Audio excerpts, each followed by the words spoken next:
Mark is in a state of high alert today. He's been meticulously prepping the apartment since the crack of dawn in anticipation of his mother's inaugural visit to their shared home. For Mark, clean isn't just a state of being, it's a standard of excellence. He's been hovering over every surface with a microfiber cloth, ensuring that the place looks like a showroom. He's a perfectionist at heart. He's determined to prove that his domestic standards haven't slipped an inch since Sarah moved in. Sarah, I'm not kidding. This visit is a big deal, Mark says, gesturing toward the house schedule perched on the shelf. He's the personification of anxiety, checking his watch every other minute. Sarah, meanwhile, is the polar opposite. She's lounging on the sofa, seemingly oblivious to the tension, mindlessly snacking on popcorn. Mark tries to impress upon her that his mother is a stickler for punctuality and decorum. But Sarah just shrugs it off, convinced that he's overthinking things. Suddenly, the gravity of the situation finally hits Sarah. She catches sight of her stray sneakers and a discarded sweater cluttering the entryway and realizes she's running out of time. With the clock ticking, she resorts to a bit of creative tidying. Rather than actually putting things away, she grabs a cardboard box of stuff and starts frantically putting her belongings on top of them. It's a textbook case of sweeping it under the rug. The box is practically bursting, but she figures as long as the mess is contained, it's a win. Right on the dot at 2 p.m., a sharp, authoritative knock echoes through the hallway.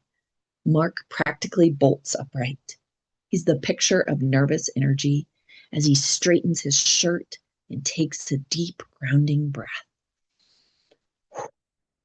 Sarah stands beside him, trying to brush stray popcorn crumbs off her sweater and maintain a semblance of composure. The air is thick with anticipation as they prepare to welcome their formidable guest.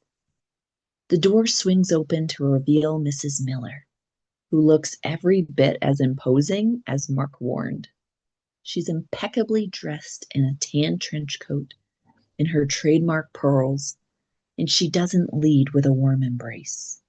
Instead, she stands in the threshold, peering over her spectacles, conducting a silent clinical audit of the hallway. Mark greets her with a dutiful, slightly strained smile and offers his hand, while Sarah offers a timid wave, clearly feeling she's under a microscope. Mark eagerly escorts his mother into the kitchen, which he's managed to keep in pristine condition. He makes a point of highlighting the house schedule on the cabinet. He's clearly seeking validation for his organizational prowess. Mrs. Miller, however, isn't easily impressed. She leans in, scrutinizing the countertop, looking for any hint of a smudge or a stray crumb, while Sarah lingers in the background, looking like she's bracing for impact. And then the house of cards comes crashing down. Mrs. Miller, intending to hang up her coat, opens the closet door, and the consequences of Sarah's quick fix come spilling out. A literal avalanche of shoes and garments cascades onto the floor, landing right at Mrs. Miller's feet. The silence that follows is deafening.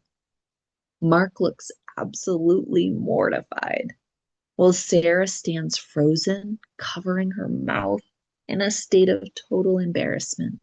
The secret is finally out. The three of them eventually settle in for tea, but the atmosphere remains incredibly fraught. Mrs. Miller keeps casting skeptical glances at another house schedule, which is displayed on the wall behind them. Mark is staring into his teacup as if he's searching for an escape route, while Sarah attempts to navigate the awkward silence with some forced small talk and a big smile. It's a masterclass in social discomfort, with the tension sitting like an uninvited guest at the table. I brought a little something to brighten up the place, Mrs. Miller announces, presenting them with a substantial gift box. Mark carefully unwraps it to reveal an incredibly gaudy, oversized golden pineapple statue. It's a real eyesore that clashes violently with their minimalist aesthetic. Mark manages a polite, albeit pained, "Thank you," while Sarah stares at it in utter disbelief. It's a decorative disaster, but given the source, they have no choice but to grin and bear it. The moment Mrs. Miller steps away, a hushed argument breaks out. Mark is adamant about placing the golden pineapple in a position of honor on the living room shelf to avoid offending his mother. He's clearly prioritizing damage control. However, Sarah is digging her heels in, attempting to nudge the statue toward an obscure corner or back into its box. They end up in a silent physical tug of war over the pineapple, neither one willing to concede. Eventually, the ordeal comes to a close. Mrs. Miller says her formal goodbyes and departs, leaving a vacuum of silence in her wake.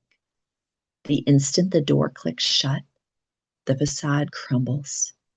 Mark and Sarah collapse against one another in the hallway, all the perfect posture and forced smiles evaporating instantly. They're both emotionally drained from the performance, leaning on each other as they finally allow themselves to exhale.